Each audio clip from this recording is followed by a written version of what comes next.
big Carl in psychology was Carl Rogers. Hey, isn't that the guy who rejected Freud's pessimistic view of human nature and proposed that human nature is optimistic while people who are innately good, positive, forward-moving, constructive, realistic, and trustworthy? It sure is. He believed that self-concept is the cornerstone of a person's personality, which self-concept is the set of perceptions and beliefs that individuals have about their own nature and behavior. Carl R. suggested that people whose self-concept matches their life experiences usually have high self-esteem and better mental health. I could get on board with that. He also believed that people are motivated to achieve their full potential or self-actualize, and that parents can help their children self-actualize by creating an atmosphere of unconditional positive regard.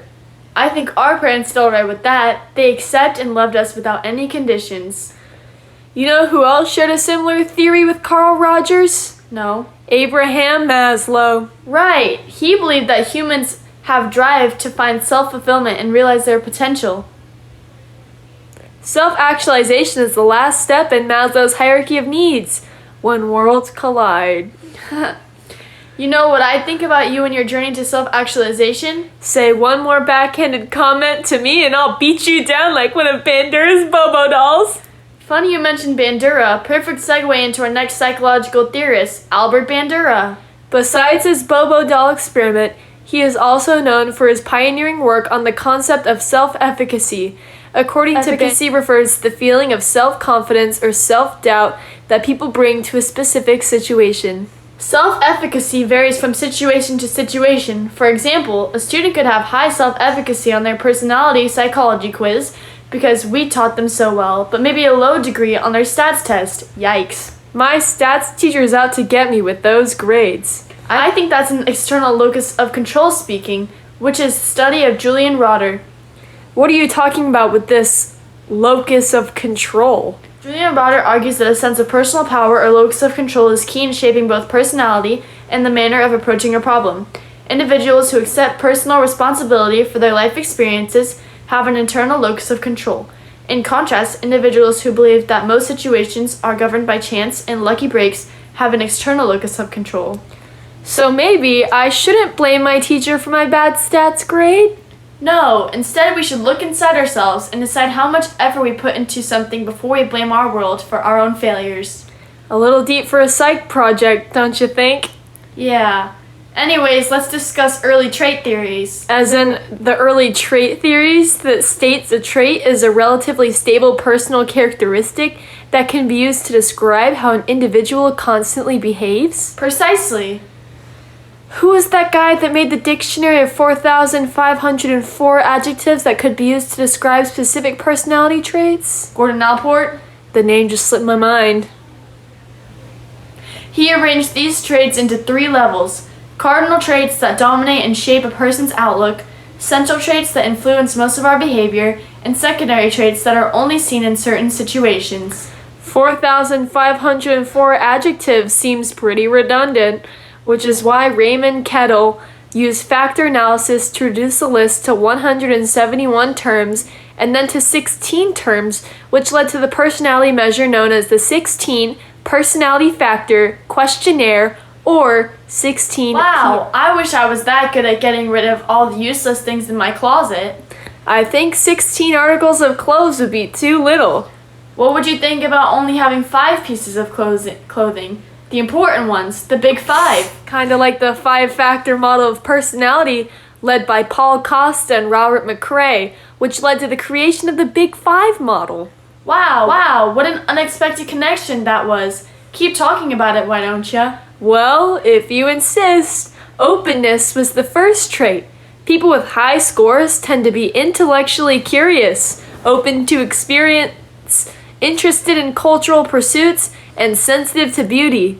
The low scorers were conventional thinkers who prefer straightforward answers and regard the arts and science with suspicion. Next in the Big 5 is conscientiousness. People with high scores tend to be self-disciplined, well-organized, and motivated to achieve personal goals. People with low scores, however, tend to be careless, impulsive, and undependable, kind of like you, Maddie. I'll deal with that later. The next Big 5 is extroversion. People with high scores tend to be sociable, talkative, and enthusiastic. They like to draw attention to themselves in groups, while those with low scores on extroversion tend to be quiet and prefer time alone. Now, agreeableness is the fourth. People with high scores on agreeableness tend to be trusting, cooperative, and helpful. Those with low scores tend to be suspicious, argumentative, and uncooperative. Have you heard about neuroticism? People with high scores tend to be insecure, easily upset, anxious, and moody, while people with low scores tend to be calm, easygoing, and emotionally stable, like me when I remember to take my meds. Now, like me, someone always has to be a critic. An example of a critique would be on extroversion, because someone could be extroverted in a comfortable setting, but be reserved in a setting where they are uncomfortable. So what I hear you saying is that the Big Five model doesn't count for the variability of behavior from situation to situation. I guess, but also it neglected key personality dimensions such as religiosity, manipulativeness, and sense of humor. Additionally, the Big Five personality model doesn't provide insight to where personality comes from, does it? Well, neither does projective tests, so I don't know where you were going with that one. Right. Projective tests use ambiguous images such as ink blots and pictures of people that are open to a number of interpretations. The subject's response is thought to be a projection of unconscious conflicts, motives, and personality traits into the test images. What do you see here? An ink blot. How does Herman Rorschach developed the first projective test in 1921. The Rorschach test consists of 10 cards with symmetrical inkblot images, and the examiners interpret the descriptions to create the results. Next up, we have the TAT. No, not that. The thematic apperception test. Oh, you mean the test that uses a series of proactive yet ambiguous pictures where subjects are asked to tell a dramatic story that includes what led up to the event and what is happening at the moment depicted, what the characters are feeling, and what the outcome of the story is? Yes.